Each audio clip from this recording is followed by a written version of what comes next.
faly tafahoana aminao indray amin'izao alina izao ary manasanao ampanajana hatrany anaraka ny fampahalalam-baovao. Miisa 4 indray ireo namoy ny ainy vokatry ny valanaretina Covid-19, 2,700 ireo tranga vaovao ary 300 ireo sitrana somatsara tao anatin'ny 420 ora araka ny tatitra avy any amin'ny ministeran'ny fahasalamam-bahoaka ary ao avy hatrany ny andindiny.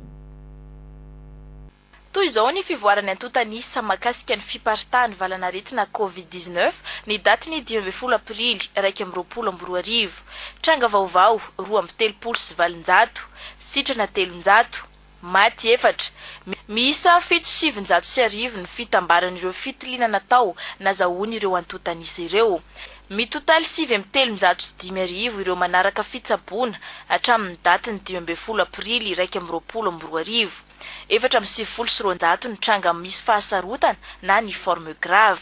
Nanomboka ny daty ny 13 martsa 2022 hatramin'ny 12 aprily 2022, miisa 7,703 alina ireo nitondra ny tsimokaretina coronavirus. Ny sitrana 7,795 alina, manomenta 2,720 isanjato. 2,305 kosa ny maty, manomenta 2,470 isanjato. Toy izao ny fitsinjarany isa-paritra: faritra Analamanga, tranga vaovao iray sy 700, sitrana 5,700 iray ny maty. Faritra Tsinanana 2,20 ny tranga vaovao, 2,20 koa ny sitrana. Faritra Diana 10 ny tranga vaovao, 4,20 ny sitrana iray ny maty. Faritra Loatra Mangoro 20 ny tranga vaovao, 4,20 ny sitrana.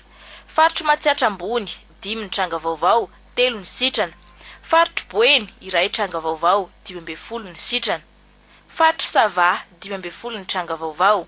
Faritra Tsimondrevana 7 ny tranga vaovao, 7 ny sitrana iray ny maty. Faritra Menabe 10 ny tranga vaovao. Faritra Moronmani 12 tranga vaovao, 3 ny sitrana. Faritra Bonglava tsy nahitana tranga vaovao, 3 ny sitrana iray ny maty. Faritra Nalanjorofo 4 ny tranga vaovao, 2,20 ny sitrana. Faritra Nosy 12 tranga vaovao. Faritra Orombe 2 tranga vaovao, 2 sitrana. Faritra Itasy iray tranga vaovao. Faritra Melaky tsy nahitana tranga vaovao, 5 kosa ny sitrana. Faritra Sofia iray tranga vaovao, 5 ny sitrana. Toy izao kosa ny fitsinjarana ho an'ny faritra Analamanga manokana. Distrika Ambohidratrimo 7,70 ny tranga vaovao. Antananarivo Atsimon-drano 4,20 ny tranga vaovao. Antananarivo Avaradrano nahitana tranga vaovao 7,20. Antananarivo Renivohitra 8,700 ny tranga vaovao. Manjakandriana iray tranga vaovao. Andramasina 2 tranga vaovao. Izay no manome ny antotanisa 700 ho an'ny faritra Analamanga manokana. Raha mitambatra ireo rehetra ireo dia manome ny tranga vaovao 2,700, sitrana 300, maty 4. Araka ny nambaran'ny filohan'ny antenimiran-dolona Razafy Maefa Hermanana dia ady iombonana ny ady amin'ny Covid-19. Ny andindin'izay no arahintsika eo amin'ny sarin'ny Jira Kotorsan. Ady iombonana araka nambaran'ny filohan'ny antenimiran-dolona Razafy Maefa Hermanana ny ady amin'ny Covid-19. Amin'ny maha-piara ny vondrom-bahoaka Tsinjaram-pahefana ny antenimiran-dolona dia manolotana n'ireo commune amin'ny fanamafisana ny ady amin'ny valanaretina Covid-19 ity androm-panjakana ity. Ny tolotanana izay atao moa dia midiny izy akay eny anivon'ny commune zany, indrindra ireny toeram-pitsaboana dia manome fampahirezana indrindrindrindra. Ny eto anivon'ny Senamo tsy afaka isorotena ny asan'ny gouvernemanta na isalomana ny asan'ny gouvernemanta, fa dia manolotra fampahirezana ho an'ireny marary reny eny anivon'ny commune, miara-midinitra amin'ireny dokotera sy ny gouverneur manerana amin'ny Madagasikara io zany. Ary ny tenanay moa dia manomboka amin'ny herinandro dia ireo district lehibe manodidina ny Antananarivo dia efa misy zao ny atao hoe fidinana amin'ireny zany, hijerenana manokana ny hôpitaly indrindrindrindra, hijerena hoe ahoana ny fitaovana, tsy fahampian'ny fitaovana amin'ireny. Tamin'ny herinandro, tamin'ity herinandro ity moa dia efa nisy fihaonana tamin'ny Andriamatoa ministre teto ny lazana taminy zany ny fo miakatra avany amin'ireny district reny momba tsy fahampiany ny fitaovana, ary efa hitantsika n'izao fotoana izao na ny extracteur d'oxygène na ny fanafody dia efa miparitaka manerana ny districta zany a dia efa isorana ny gouvernement moa zany a fa dia eto moa dia mbola manatotrantotra ihany amin'ireo maramarasaina zay manao trafika nireny fanafody sy ny rehetrarehetra reny a mba hoka mihitsy zay lay tikely fa dia tena mampidoza ny namana ary manjary tsy ampy ny fanafody a zay tokony tsabona ny tena marary zany. Androany dia nanatanteraka fivoriana voalohany niaraka tamin'ireo staff sy kabinetra ny filohan'ny Antemirandolona fotoana izay nanomezana ny Razafy Hermanana toromarika amin'ny tokony fanomezan-tanana manoloana ny krizy ara-pahasalamana noho ny Covid-19 eo ihany koa ny ady amin'ny Tazomoka sy ny Kere any atsimon'ny Nosy. Noraisin'ny Praiminisitra Antsay Christian androany maraina ny delegasiona iray avy amin'ny fiombonan'ny fiangonana kristianina eto Madagasikara FFKM izay notarihan'ny monseigneur Odon Razanakolona.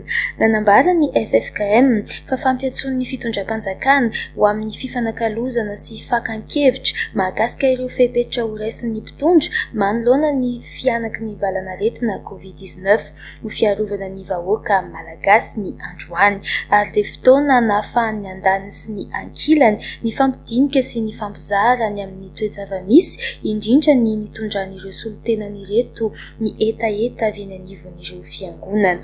Zava-dehibe ho an'ny FFKM izao fionana izao hoy ny monseigneur Odon Razanakolona satria misy fiantraikany eo amin'ny fiainam-piangonana ny tranga eto amin'ny firenena. Mitaky fahatsiarovan-tena ary fandraisana andraikitra ny ady amin'ny Covid-19 hoy ny nambaran'ny dokotera fiarovana lovan'ny Rina Celestin solombavam-bahoaka voafidy tao Betafo no sady filoha lefitry ny parlementan'ny SADC Vola Ravoavy sy Tsira Kotarsan. Azo resena ny Covid-19 saingy mitaky fahatsiarovan-tena sy fandraisana andraikitra miaraka anapaka ny rojon'ny fifindran'ny aretina zany hoy ny dokotera fiarovana lovan'ny Rina Celestin solombavam-bahoaka voafidy tao Betafo no sady filoha lefitry ny parlementan'ny SADC. Nambarany ity parlementaire ity fa ilaina ny fanafainganana ny fampidirana ny vaksiny ary ilaina ihany koa ny fanamafisana ny fampitaovana ny piasan'ny fahasalamana. Ndao jerena hoe iza le marary dia iza nga contact ny kopirana chaîne de transmission no voalohan'ny daharana. Zay ny atsonan'ny taxi brosy hoe ndao idina le taxi brosy ary tsy mandeha fa ny mampalahelo dia zao menimena tokoa ny taxi brosy satria ohatra zao raha makany amin'ny arinsety mijanona ny Benja dia misy dia mandeha tongotra ny olona nelanelan'izay. Pasaina anke zany le transmission fa ny olona fotsiny tsy miasa. Raha makany RNN-tsika zao mijanona tsy ameritsetosika ny olona mijanona rivomang mandeha tongotra ny olona nelanelan'izay tafapasy any izy dia menimena zay anarany fotsiny ngeny tsy atao le tsy sokafany ka mila mesure ferme anjaran'ilay tompona ndraiky mpanatanteraka mijery hoe rehefa idiny io reto dolo mesure atsika ary zay ato amin'ny commission ny fahasalamana ato amin'ny termera-pirenena dia endritra tokoa hoe tokony mandray fepetra endritsika mba tsy hanomezana tsiny indray rehefa avy eo hoe fa maninona mbola miparitaka nefa fa tapaka ny tetsy. Hitantsika inga minisy indray andro 229 ny cas satria rehefa enjanona tokoa izy dia tsy mandeha le transmission. Raha voagoragora kely izy roa andro aorina dia mahita katsika hatrany amin'ny 700 anatin'ny iray andro. Tiako ilazany amintsika mila fahatsiarovan-tena io fahalifan'ny médecine eto tsika mianakavy fa hoe inona ny priorité mba tsy ifondran'le virus ndao ary tapahana dolo ny chaîne de transmission ary tsy asiana somonga io fa raisina entitra. Ny ady amin'ny Covid-19 dia nisan'ny noresana tao anatin'ny fivorian'ny komity maritry ny SADC sy ny fivoriam-be fa 7 ny SADC izay notanterahana ny 9 aprily hatramin'ny androany 10 aprily 2020 ary nandraisany Madagasikara anjara. Ankoatr'izay nojerena ihany koa atao anatin'ny ity fivoriana ity ny mikasika ny fandrindrana ny fianam-pianakaviana sy ny fanambadiana aloloatra. Mandray anjara tanteraka ny parlementaire malagasy amin'ny resaka ady amin'ny valanaretina Covid-19 be dia be moa ny zavatra ateraka izany. Ny androany zao dia resaka momba ny planine familial zay le ataonay ao amin'ny voamera asam-boamera androany. Ny maly niatrika teo daholo 49e session ordinaire zany hoe ny SADC teo daholo moa zany ny commission rehetrarehetra fa ady momba ny resaka fampanambadiana ny zaza aloloatra mariage des enfants lalàna amin'izay inona ny norme ny SADC zay no natao maly.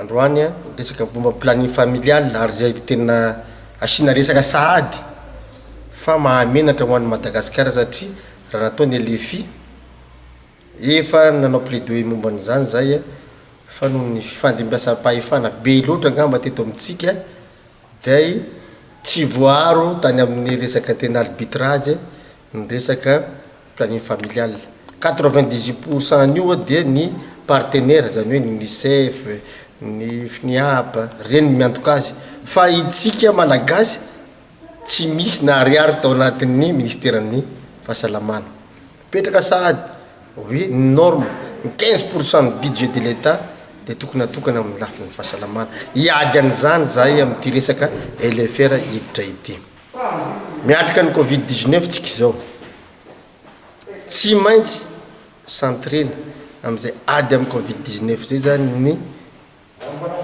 volana fanovana ny volam-panjakana teti-bolam-panjakana amin'ny LFR ideraina manokana amin'ny président ny fijerenany hoe inona ny relance fa misy ihany koa nefa ny maika satria hitantsika zao fa miatrika tokoa tsika be dia be no voaka mandeha hatrany amin'ny efa miakatra ambony be zany izy amin'izao fotoana zao ny andro nefa vao manomboka miamangatsika zay facteur favorisante nylay transmission ny gestion ny resaka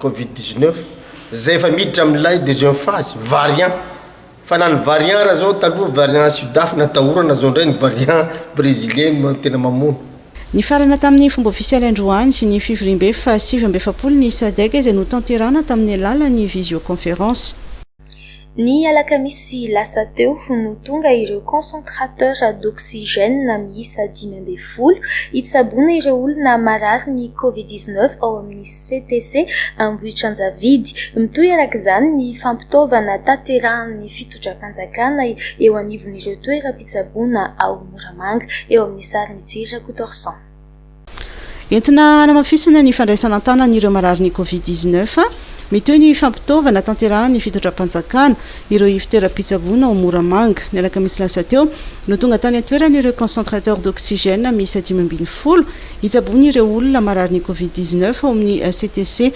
Ambohitrianjavidy izay tsy mitsaha mitombo amin'izao fotoana izao.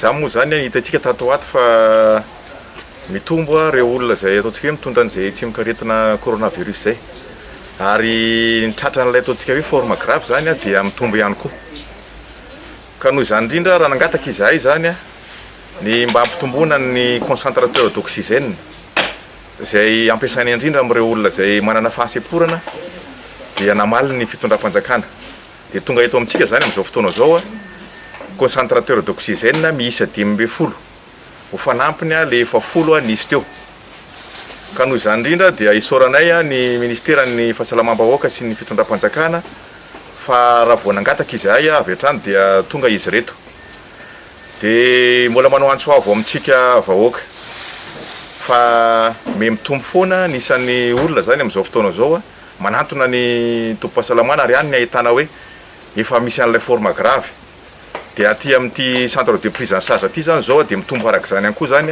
nisan'ireo olona zay ataontsika hoe efa misarotra zany lay aretina misaotra ny ministeran'ny fahasalamam-bahoaka ary isorana manokana ny solombavam-bahoaka zay filohany vao miara manokana ny fahasalamana eny anivony anteny miaram-pirenena nanao zay natongavany reto extracteur d'oxygène 10 zay omena ny centre de traitement na Covid eto Ambohitrianjavidy Moramanga ahafahana mandray an-tanana ireo cas grave satria fantatra fa dia miamitombo isa ireo cas grave eto Moramanga zay tratran'ny Covid dia anisany manampy zany ny fisiny reto 10 reto satria dia efa nisy 10 teo aloha fa dia miampy andreto 10 reto dia azo antoka fa ho voaray tanana ireo marary tratran'ny fahasarotana amin'ity Covid-19 ity. 17 amin'izao fotoana izao ireo olona marary ny Covid-19 ao amin'ny CTC Moramanga ka ny 4 amin'ireo tratran'ny fahasarotana ary tena sepotra. Anisan'ireo efa narary ny valanaretina Covid-19 ny pastora Benjamin ary sitrana somatsara ankehitriny mijoro vavolombelona amin'izany zavatra niainan'izany izy ary mitondra torohevitra ihany koa amin'izao ady amin'ny valanaretina izao.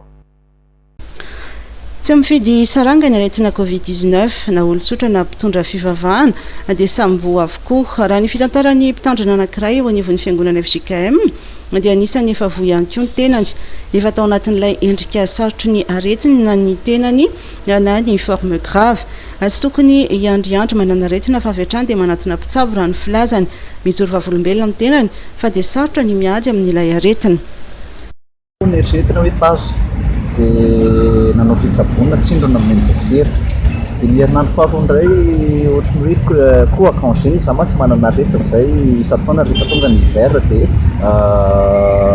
mihetsika io dia nefa misagra be ilay izy dia tao anatin'izay roa herinandro izay tsisy mpiovana mihitsiny dia ny herinandro niditra herinandro fahatelo teo efa hitapireraka ny vatako tena malemy tsy mahazaka tena ntsony ny vatako tsy mahareninina ntsony sady nyndoha marary dia tena janona dia marary fa tao anatin'izay tena efa kivy tanteraka vatako efa maintimainty be tena efa hoe ny mamanay ary efa kivy za efa nyteny tamamanay tena tsy vitako ntsony ty fa marary dia kanjo tao anatin'izay le fanafody nampiasaina tsisy effet tampoka mihitsy le nampiasaina rehetrarehetra fa tao anaty misy izay moa zany ny tena marina misy mpitandrina ny tena marina mpitandrina FJKM ny tenako avy eo SP 38 fitandremanam-bodariana fitiavana dia rehefa tao anatin'izay le namako mpiara-miasa amiko izay namokatra n'ity Ostamix ity efa tamin'ny herintaona izy ity fa nanao rupture de stock zahay tsy nisy mihitsiny dia efa ambony kely no meny anany angavy hoe mba mio Ostamix any aleso fa tena efa tsy vita ntsony ity fa tao anatin'izay rehefa nampiasa n'ity Ostamix ity zoma sabotsy dia efa hitako verina ny verimberina ny aina zany dia nitohatra moa zany ny nampiasaiko an'ity dia mandritry ny fandaninana izy dia efa tsy naninona ntsony zao hitanareo mijoro vavolombelona aminareo zao tena marina ny ampireo fanafodiny men'ny mpitsabo azy dia nampiasa fitsaboana malagasy na itony antsoina hoe remède traditionnel amélioré itony koa izy fikambanana pastera amin'ny fiangonana FJKM no anisany mamokatra sy nahita ity fomba fitsaboana iray ity nanao radio aloha voalohany tamin'ilay angine satria ny dokotera ny tena indana manao radio dia avy eo indray nanao écho dia farany nanao test covid dia positif le izy ny tena marina nanome fanafody ny dokotera fa vao may flasy tena reraka tratran'ilay fanafody satria izako farariana raha teo fa ty zany ny tena hoe nanampy tao anatiny za tsy mihinana vitamine C mihitsy ny tena fadiko satria matahotra amin'ilay rein ny tena marina dia ty ny nampiasaiko tsy nisy afa-tsy ty ary efa maro mijoro vavolombelona nampiasa an'ity tamin'ny herintaona tsy nisaraka tamin'ity zany fa tena hoe ohatrany hoe zan'Andriamanitra toetra le rupture de stock mihitsy n'izay ny tena marina tao anatiny dia kanjo mba nisy ambony kely tany amin'ilay mpamokatra n'ity izay misy ambony zany dia tiany nampiasaiko dia zao hitanareo zao malaza ankehitriny ny fitsaboana amin'ny nentin-drazana hiatrehana ny valanaretana eo amin'ny resaka sakafo ihany koa dia misy ireo torohevitra ataon'ny mpitsabo anisan'izany ny fihinanana legioma sy voankazo isan-karazany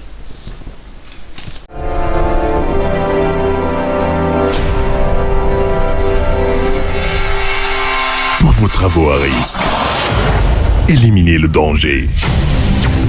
Équipez-vous de la tête aux pieds avec la gamme de protection individuelle Secure Plus. Respectant les normes de sécurité de la personne et adaptée aux besoins du quotidien. Disponible chez Batimax. Batimax, la qualité au meilleur prix. Samy manana ny heviny ireo olom-pirenena tsotra mahakasika ny fepetra tokony ho raisin'ny fitondram-panjakana manoloana ny fianaky ny valanaretina coronavirus amin'izao. Ao ireo milaza fa tokony hiditra amin'ny fioboana tanteraka, ao ihany koa ireo milaza fa tsy ho zaka intsony ny fidirana eo amin'izany fioboana izany. Eo amin'ny sary ny Mamra Samuely.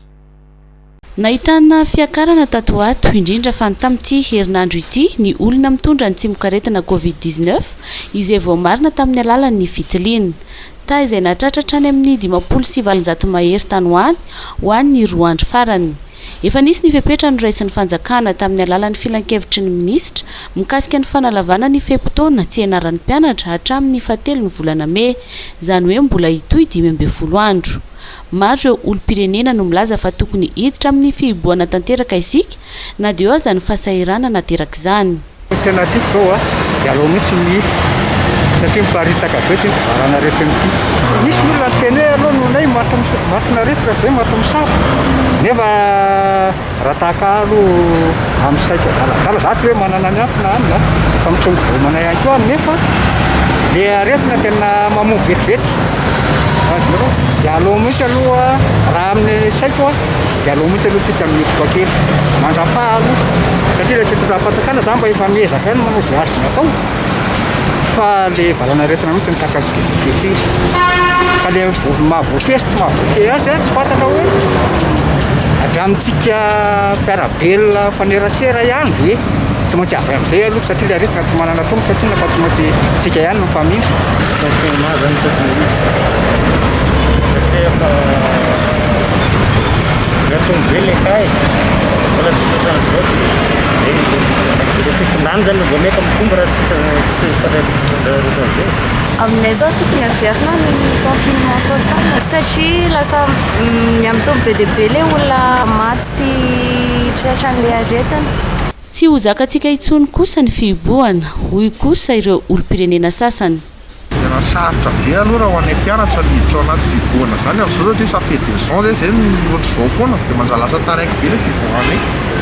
Ho anay aloha raha hoe opinionko manokana sarotra foana le izany ho an'ny olon-drehetra na ny hoe sahirana na ny efa misy atao ara satria raha tena hoe hitra anaty fihiboana be zany tsika dia tsy mandeha daholo ny asa mbola tsy maraka izany ara ekonomika eto amintsika amin'le izy amiko manokana sokra hiditra amin'izay tsika fa le eo amin'le fiarovana fotsiny mila atao matotra tsara mila entitra be tena misy mpanaraka mihitsy ohatra ny any anaty fitateram-bahoaka ireny satria ireny izao no tena hitako hoe be olona be foana sady ny olona tsy hoe azaka taksi daholo fa amin'ireny ohatra ny mila entitra be misy mpanara-maso mihitsy atao an'izao raha firenena atsika izany mbola sarotra be andrasana araka izany izay mety ho fanapahan-kevitry ny fitondram-panjakana entina miatrika ny valana retina COVID-19 fa na izany aza dia mila mafisina hatrany ny fitandremany tsirairay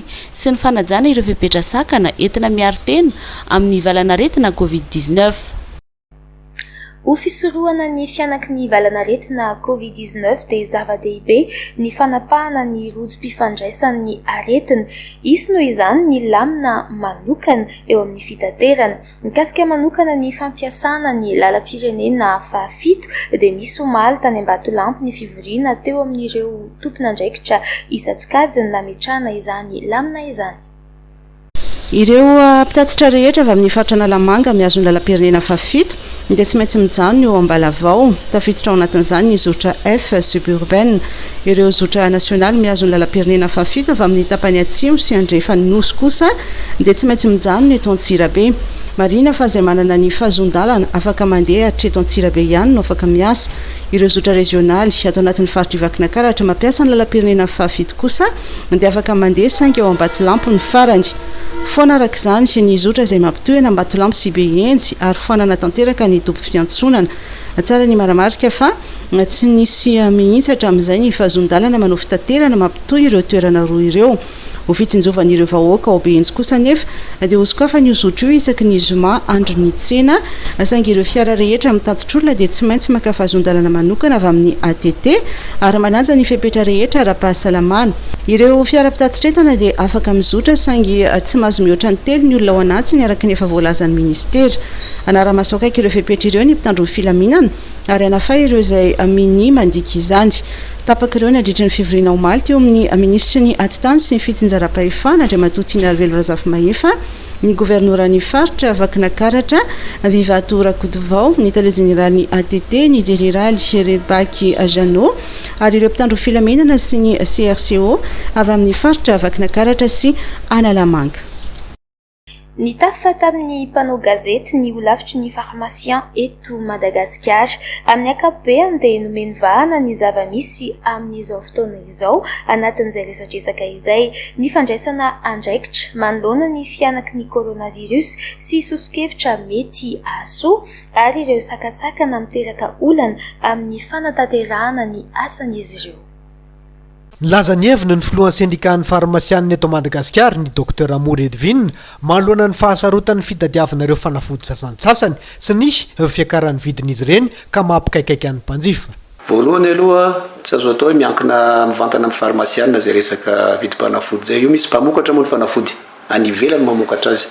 Karakaraky ny zavatra maro hitantsika zao sandam-bolany ariary ny tontongana zay ray aloha zay. Faharoa manarakarak'izay ny frais zany hoe ny taterana azy avy any ivelany niakatra ny frais. Fahatelo manarakarak'izay any amin'ilay toerana manamboatra ny fanafody ohatrany any Azia zay be da be ny marary ny aretina aty zany dia mitombo koa ny filany any dia ny tolotra sy ny tinady moa fa hitantsika ihany amin'ilay zavatra ohatrany ireny mahatonga ny vidim-panafody zany niakatra avy any hitaterana azy ary noho ny sandam-bolantsika zay miankina amin'ny toe-karena maneran-tany moa iny zavatra iny. Faharoa manarakarak'izay misy koa ireo mpivarotra fanafody antsokosoko zany zay manodikodina ny reny fanafody reny fanafody tokony andeha any amin'ny hopitaly na any amin'ny toerana tokony tsinjara azy toy ny pharmacie sy ny dépositaire ny fanafody lasany ka mitarika zany ny antsoina hoe rupture tsy fisina zany zay zavatra zay no mitarika koa fanararotana eo amin'ny vidim-panafody. Io moa marihana fa zavatra tsy azo atao ary enjeny lalàna io manao varomaizina fanafody io ary mariako eto moa fa misy ny fiara-miasa ny farmasianina amin'iny miaraka amin'ny ministera ny fitsarana miaraka koa amin'ny olafitry ny farmasianina sy ny ministera misahana ny farmasia moa zany ministera ny fahasalamana ary arahana ihany koa amin'ny gendarmerie pirenena ka ho hitantsika eo fa mandeha zany ny fiara-miasa zany amin'izao fotoana zao ary soran'ny fitondram-panjakana moa fa misy fandraisana andraikitra hitantsika mivantana mikasika ny resaka varomaizina iny. Ny tsara ngamba miteny an'izay fa ny vahaolana koa mba tokony ho resahana atsipeto zany io zany no amin'ny resaka varotra fanafody io tsara raha ohatra ka mieritreritra dia n'izao tsika isena antsoina hoe centrale d'achat zany hoe tokony eritreritra hivondrona ao anatina centrale anankiray zany ireo mpanafatra fanafody ahafahana mandrindra ny vidiny aloha voalohany indrindra.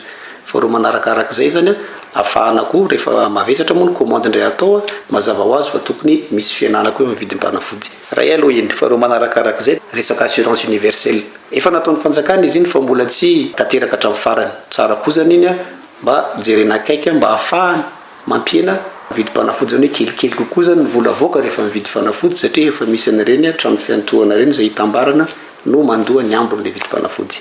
Nandrososo-kevitra ahafahana mandrindra ny sehatra ny fivarotana fanafody sy hanatsarana ny famatsiana izany koa ny filohany sendikany farmasianina. Efa betsaka ny ezaka nataon'ny fitondram-panjakana ary tsara izy ireny. Fa ny tiako lazaina fotsiny tsara raha mafisina ny fisinjarana ny reny EPI reny équipement de protection individuelle moa ny anarany amin'ireny ampiasan'ny fahasalamana mba hiarovana azy.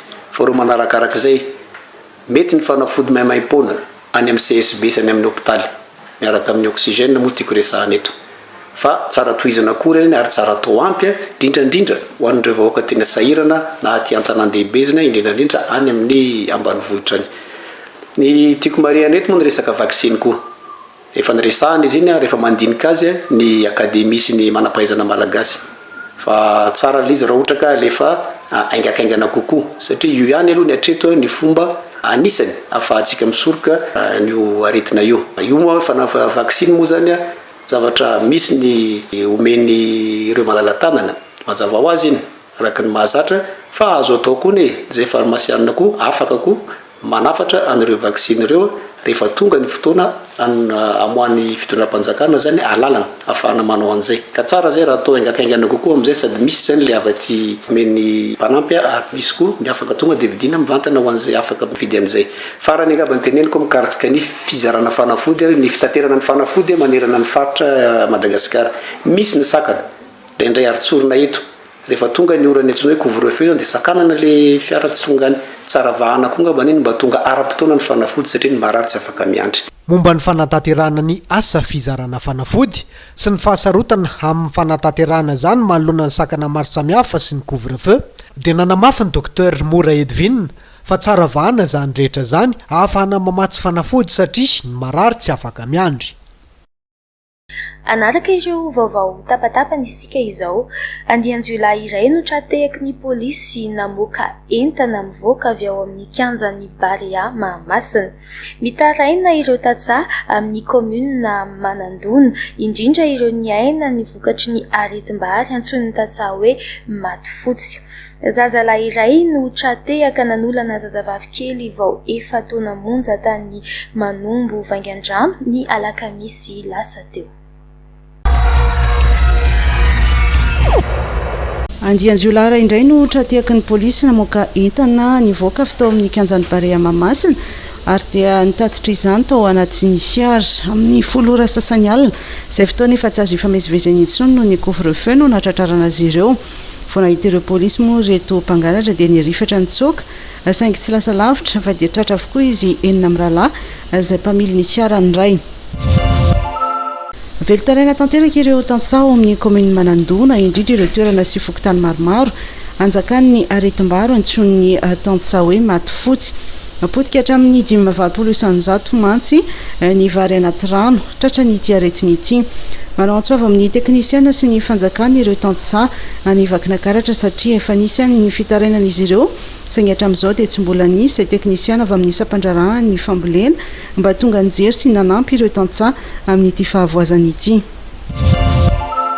Teratany Komoriana iray antsoina hoe Ainur Mohamed Jamildine no nampidirina ponja vonjimaika teny Antanimora no nirara famonoana ny Dina Malala izay tovavy 20 taona hitafaty teny Betampona Cargion ny volana febroary lasa teo. Araka ny fampitam-baovao dia nosamborina ny sakaizan'ny Dina andro vitsy taoriana ahitana ny razana ka izy no nanorana ity Komoriana ity. Iovaova adresy tsy farany saingy voasambotra ihany. Fantatra fa resam-pitiavana no natonga izao von'olona izao. Misy namany hafa voalaza fa nanatotosa izao arasaratsy izao mbola karoina.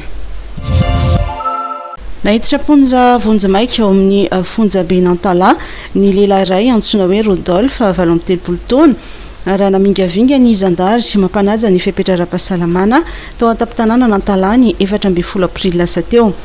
Rehefa tratehaka tsy ny salotra arovava-orona izy teo Ambatomitraka Antala dia ny angaviana ametaka izany sy nomena toromarika ihany koa anatotosa ny sazy iombonana nandahaka itsirano izany toromarika izany izy sady naniratsira sy namingavinga ireo zandary-panaramaso izay nampafantatra azy ny sazy mety ho azony amin'izany fihetsiny izany.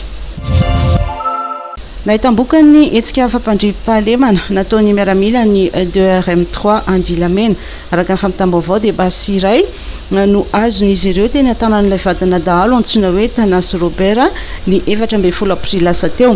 Marina fa ity dahalo ity dia lavo nandritra ny fifandonana ka izao azo izao ny basy nampiasainy nanaovana ny asa ratsiny. Zazalahy iray 13 taona no tratehaka nanolana zazavavy kely vao efa taona monja tany Manombo Vaingandrano ny alakamisy lasa teo. Araka ny fampitam-baovao dia efa kamboty ity ankizilahy ity. Miambina tranon'olona no asany. Ny tompo-trano kosa dia any ambanivohitra ny tena monina fa indraindray ihany vao miakatra ao Vaingandrano. Tao an-trano no nitrangany fanolanana. Olona sendra nandalo no nandre feon'ankizy mitomanika dia niantso manam-pahefana. Teo nahitana ny abibina nataon'ity ankizilahy ity izay marina fa mpifoka rongondy ary efa fantatry ny polisy tsara ny momba azy. Nampidirina ponja vonjimaika izy mandra-piandry ny fitsarana. Tontosa androany ny fifanovan-tsony eo amin'ny tondro-zotra ifanarahana eo amin'ny fanatanterahana ny famaritana na ny délimitation ny plateau continental de Madagascar izay natao en ligne tetsy amin'ny ministeran'ny raharaham-bahiny Anosy. Nanomboka tamin'ny taona 2014 no nametraka ny antotaratasy fangatahana ny fanitarana ny ranotany any ambany-ranomasina na ny plateau continental i Madagascar izay napetraka tamin'ny komision ny firenena mikambana amin'ny famaritana ny plateau continental na ny CLPC. Amin'izao efa ao anatin'ny famenona ireo antotaratasy amin'ny rapport de levée sismique marin izay angatan'ny firenena mikambana isika. Taorian'ny fanapahan-kevitry ny filan-kevitry ny ministra ny 3 Martsa teo manome alalana ny fiara-miasa siantifika eo amin'ny OMNIS sy ny CEO dia totosa androany ny fanaovan-tsony mpiara-miasa ny amin'ny fanatanterahana ny fanadiadiana siantifika ny fanitarana ny ranotany any ambany-ranomasina any Madagasikara. No tanterahana androany ny fanaovatsy ny fifanekam-piarahamiasa eo amin'ny omnisy sy ny institution any Chine ny amin'ny fanatanterahana ny fanadiadiana ara-tsiantifika ny fanotarana ny rambotany ambanidrasina ranomasina any amin'ny faritra atsimo Oseany Indiana any Madagasikara na ny plateau continental. Izany fanadiadiana izany moa dia ahafahana mandrafitra ireo atontataratasy izay anatan'ny firenena mikambana ny amin'ny ahafahana zany mijery sy manombana ny fangatahany Madagasikara ny amin'izay fanotarana ny rambotany ambany ranomasina izay ary dia izay fanaovatsy ny izay moa no mitondra zany any amin'ny fanatanterahana ny fikarohana ara-tsiantifika izay amin'ny volana jona hatramin'ny volana aogositra no anatanterahana izany. Ny ministry ny raharaham-bahiny Dr Tendrazanarvelo Jacob sy ny ministry ny Harena Kibonitany ary ny loharano-karena stratégique fidiny avy vokatra no nitarika ny lanonana niaraka tamin'ireo délégation ireo ministera roa sy ny avy amin'ny omnisy. Ary Dr Ang vice-ministre ny Harena Voajanahary sy ny Masoviny Chine eto Madagasikara Sem Guyo Xiaomei kosa ny avy amin'ny firenena sinoa no nanatrika ity fifanarahana izay natao en ligne ity. Androany no notolorana mari-pakasitrahana ireo avy nahita fiofanana amin'ny fitondrana ireo milina lehibe izay niarahan'ny ministeran'ny fampianarana teknika sy fanofanana arak'asa ny faritra ary ny Henri Fraise. Tombony lehibe ho an'ny faritra ny fisian'ity tetikasan'ny filoham-pirenena amin'ny resaka fanofanana ireo olona ifotony ity. Jemim Mara Daniel sy Mamra Samuel. Afaka isehatra avy hatrany eo amin'ny sehatry ny asa fanamboaran-dalana sy ny fitondrana ireo milina lehibe izy 10 menada mahery ireto aoriany izao fahazon'izy ireo ny mari-pakasitrahana azon'izy ireo izao taoriany 10 andro nanarahan'izy ireo fiofanana. Nanamafy izany ny ministry ny fampianarana teknika sy ny fanofanana arak'asa. Fiofanana ohatr'izao moa dia fiofanana tena natao manaraka ny fenitra iraisam-pirenena ary tena mifandraika amin'ny filany faritra ary tsy misy andraso fa rehefa vita ny fanofanana ohatran'ny tonga dia isehatra avy hatrany ary hiatrika ny fampandrosoana ireo tanora ireo satria tokoa raha vita ny lalana io ny lalan-drà mampitohy ny commune mampitohy ny faritra mampitohy azy amin'ny faritra hafa ary tena hitondra fampandrosoana tena zava-dehibe tokoa ho an'ny Madagasikara zao ary zava-dehibe koa ho an'ireo tanora ireo satria mananantonasa mahavelona izy ary tena amin'ny fenitra iraisam-pirenena ny ahazahoany an'izany asa zany sady mitondra fampandrosoana amin'ny fianakaviana tena no anjara biriky fampandrosoana entiny koa eo amin'ny firenena. Isatrany ny fanaraha-maso tanterahan'ny mpampiofana entina hanatsarana ny traikefan'ireo nanaraka fiofanana. Efa nifanaraka tamin'ny gouverneur rehetra zay fanaraha-maso voalohany indrindra moa an'ilay traikefan'ilay le olana nanao formation zay reny tsara hoe mba mandeha tsara dia zay ho amin'ny Henri Fraise moa dia disponible mandeha antso téléphone zany na hoe mandefa email dia mamaly an'izay zay voalohany indrindra.